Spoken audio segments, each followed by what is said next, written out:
Iya, oke teman-teman. Ya, setelah kita jeda sebentar. Saya tidak panjang lebar untuk pemaparan ini, tapi saya ingin berbagi bagaimana kita caranya memahami dan mengingat apa yang akan kita lakukan. Nah, pertanyaan pertama tadi kita sudah bisa jawab. Bagaimana cara memantau bayi, balita dan ibu hamil? Oke, kita ulangi pertanyaannya. Bagaimana caranya? Hadir ke posyandu, terus ditimbang apanya? Ditimbang berat badan, kemudian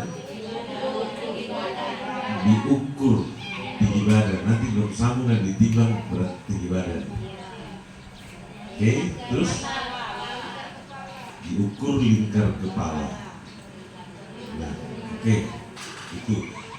Sekarang teman-teman kalian sudah mengingat kembali, sebenarnya kan sudah ditahu nih, mengingat kembali apa yang sudah dilakukan. Nah, pertanyaannya sekarang, mengapa harus diukur berat badan? Gitu. Kenapa harus diukur berat badan? Untuk mengetahui perkembangannya tiap bulan. Tadi kan apa yang saya tanya?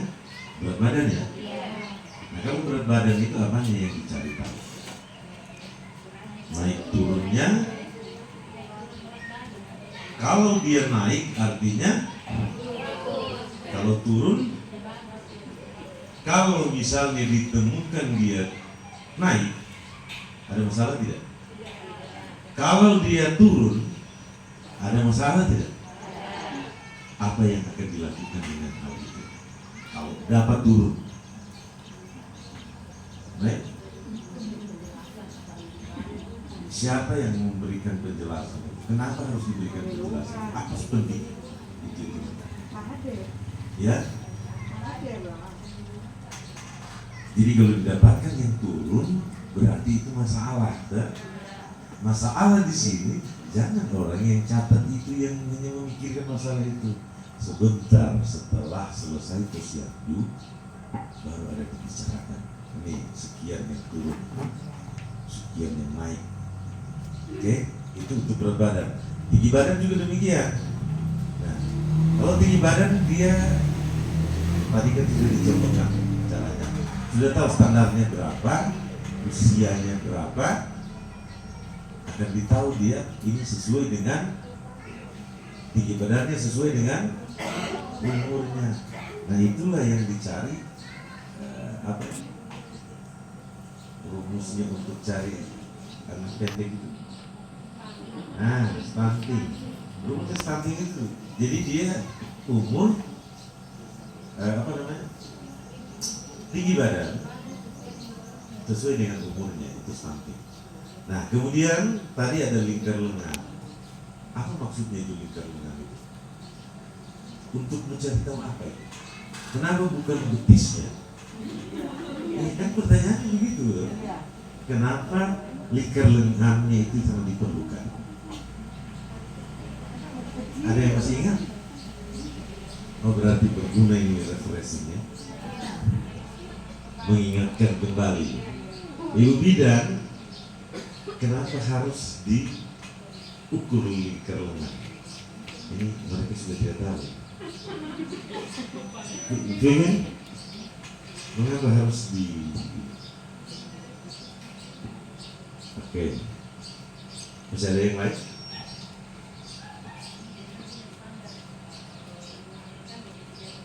Oke. Maksudnya itu ada standar dan diukur itu. Kalau dia lebih dari standar atau kurang dari standar, berarti ada sesuatu. Itulah yang disebut Bu Vivin tadi. Apa yang Bu Vivin bilang tadi? Ada yang ingat? Untuk menilai status gizi. Ingat ya. Jadi gizinya yang ini. Nah, karena sudah ada standar tadi, standarnya Ibu bilang Sri 20 berapa? 23,5. Yang normalnya? Oke. Itu dasarnya kita untuk mengukur. Kenapa harus diukur itu? Jadi teman-teman begini, saya akan coba jalan-jalan ke posyandu, kan saya pegang itu jadwal posyandu per desa itu ada. Saya ingin melihat teman-teman kader apakah hanya sekedar memahami, pokoknya saya datang timbang, ukur tinggi badan, kemudian di lingkar lengan, berarti kan menggugurkan kewajiban. Yang saya ingin maksud itu teman-teman kader tahu kenapa harus diukur, kenapa harus ditimbang, kenapa harus lingkar lengan. Tadi sudah ketemu jawabannya ya? Masih ingat? Lingkar lengan itu tadi itu mengukur apa? Status gizi. Lihat saya punya mulut ini, biar pulang di rumah dia ingat, tidak perlu ke buku. Status gizi itu lingkar lengan. Kalau berat badan juga sebenarnya demikian juga, tetapi kalau lebih spesifik itu kepada ibu hamil. Nah kemudian menurut ibu-ibu, siapa semua yang bisa melakukan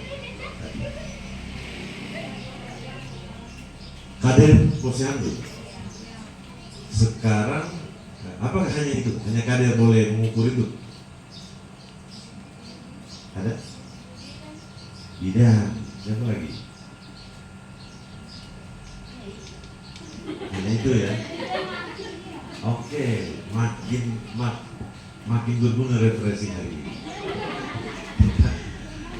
Sekarang ibu bidangnya tidak ada, ibu kader-kadernya tidak ada. Pertanyaan saya mengukur. Kalau di rumahnya memiliki alat seperti tadi yang terstandar, berarti boleh kan? Nah kalau tidak ada berarti tidak boleh. Nah kemudian siapa lagi? Dokter, bidan, perawat, ibu rumah tangga itu bisa. Tetapi biar lebih itu terkonsentrasi di satu tempat, dia harus di mana? Berarti pemantauannya di posyandu. Berapa kali pemantauan tumbuh kembang itu dilakukan dalam sebulan? Siapa yang bilang 1 bulan sekali? Ya, baik, Bu Nen. Ya, siapa yang bilang itu pemantauan tumbuh kembang itu 1 bulan 1 kali? Ya? Bagaimana? Apa dasarnya ibu bilang 1 bulan 1 kali? Karena ini jangan saya kasih berserakan suara, siapa bilang itu? Tidak ada yang mempengaruhi. Padahal memang itu jadwal, artinya tumbuh kembang itu dipantau setiap bulan 1 kali. Di mana? Di posyandu. Nah kalau tidak di posyandu ada nggak? Tidak ada. Kalau di tempat lain itu ada, tidak ada gunanya kader. Begitu. Berarti di posyandu 1 bulan 1 kali. Jangan kita lebih depan. 1 bulan 1 kali di posyandu. Nah pertanyaannya berikutnya, pertanyaan. Pemantauan tumbuh kembang itu di posyandu dilakukan di mana? Atau dengan apa melihat pemantauan itu? Dari mana ibu-ibu tahu bahwa ini naik berat badannya, ini turun timbangnya? Dari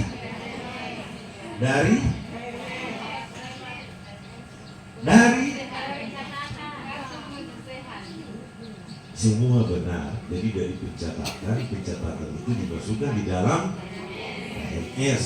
Nah pertanyaannya sekarang, KNS itu masih ingat semua? Enggak, maksud saya masih ingat bagaimana cara mengisinya, bukan disimpannya di mana ya? Ada di situ. Ini, nah mohon yang baru-baru juga, meskipun sudah dibimbing di ini, tapi kita bisa mengingatkan hari ini. Itu ada garis apa itu di dalam KNS? Kalau garis merah artinya apa? Itu kepada PPDKN. Artinya kalau di bawah garis merah itu artinya kenapa itu anak yang lagi dibentuk. Berarti ada sesuatu, nanti di belakang baru ditahu ini kurang gizi atau tidak. Karena bisa jadi orang ada sakit, boleh, berat badannya itu, tapi tetap yang dicari tahu tadi, pokoknya prinsipnya penimbangan berat badan, pengukuran tinggi badan, lingkar lengan, prinsipnya itu untuk mengetahui apa yang bilang status gizi. Jadi dicari kita. Tadi di bawah garis merah itu BGM itu, kalau di bawahnya berarti ada sesuatu masalah. Terus garisnya lagi yang lain, ibu bisa bayangkan di KMS itu ada kuning artinya di bawah garis titik gizi kurang. Oke, baru apa lagi warna yang lain?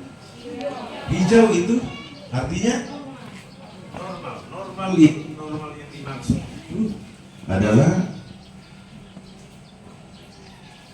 sesuai tinggi badan. Nah, ini yang kita harus ingat aja. Jadi memantau tumbuh kembang itu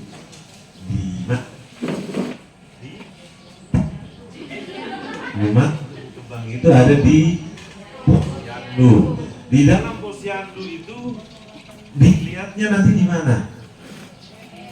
KMS. Nah, untuk memahami KMS harus ditahu tuh warna-warna di dalam, kemudian angka-angka yang bisa bawah, itu yang harus ditahu. Sehingga nanti akan terbaca KMS-nya. Kemudian di dalam posyandu itu yang masih pakai meja atau sudah diganti namanya posyandu itu? Langkah berapa? 1, 2, 3, 4, 5. 5 langkah. Oke.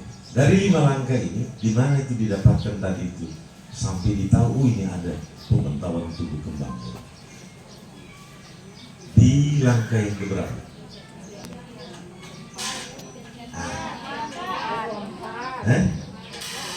Sudah diganti keempat ya? Ayo. Ketiga apa isinya? Kalau begitu kita dari pertama. Langkah pertama apa? Kedua? Ketiga? Berarti di mana? Yang keempat apa? Layanan kesehatan. Berarti di langkah berapa? 3 atau 4? 3. Bukan 3. 3. Oh ini 4. Nah 3. Oke. Masuk di kepalanya kita bahwa pemantauan itu ada di posyandu, di KMS, di langkah ke-3. Selesai pemantauan di situ. Ingat ya. Pokoknya ingat sebenarnya tangan tadi itu yang aksen yang 3 saya bilang 4 itu pasti ingat itu. Oke? Nah setelah itu ditemukan itu yang dipantau tadi mau diapakan? Diapakan? Hah? Sudah ada tadi masalah. Masalahnya tadi misalnya dia punya berat badan sudah turun. Ya? Siapa yang menyuruh itu? Oke. Kalau kader, saya bertanya, apa yang ibu persiapkan ketika datang di posyandu kalau untuk menyuruh Anda di langkah yang keempat? Ada.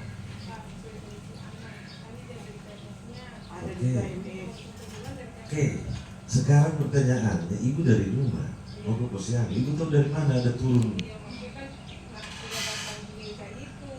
Oke. Belum ada. Nah, pertanyaannya saya sekarang begini. Ibu tahu itu turun. Terus ibu sampaikan ke dia. Itu artinya ibu sudah siap atau belum untuk memberikan penyuluhan? Ya. Saya ulang. Oke. Sekarang itu ibu di langkah keempat hari ini. Tapi bulan lalu ibu di langkah ketiga. Iya kan? Ini kan di rolling. Pertanyaannya, ibu bisa dapat tidak?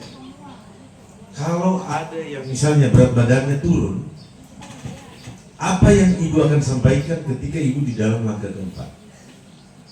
Apa yang ibu mau kasih tahu ini orang tuanya? Ya?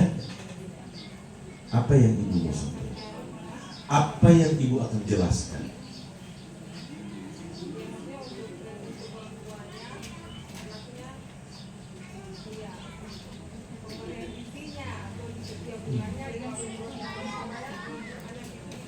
Oke, itu sebenarnya jawabannya. Pertanyaan saya begini, ibu bisa menjawab itu karena ibu punya persiapan atau tidak? Semua? Udah siap?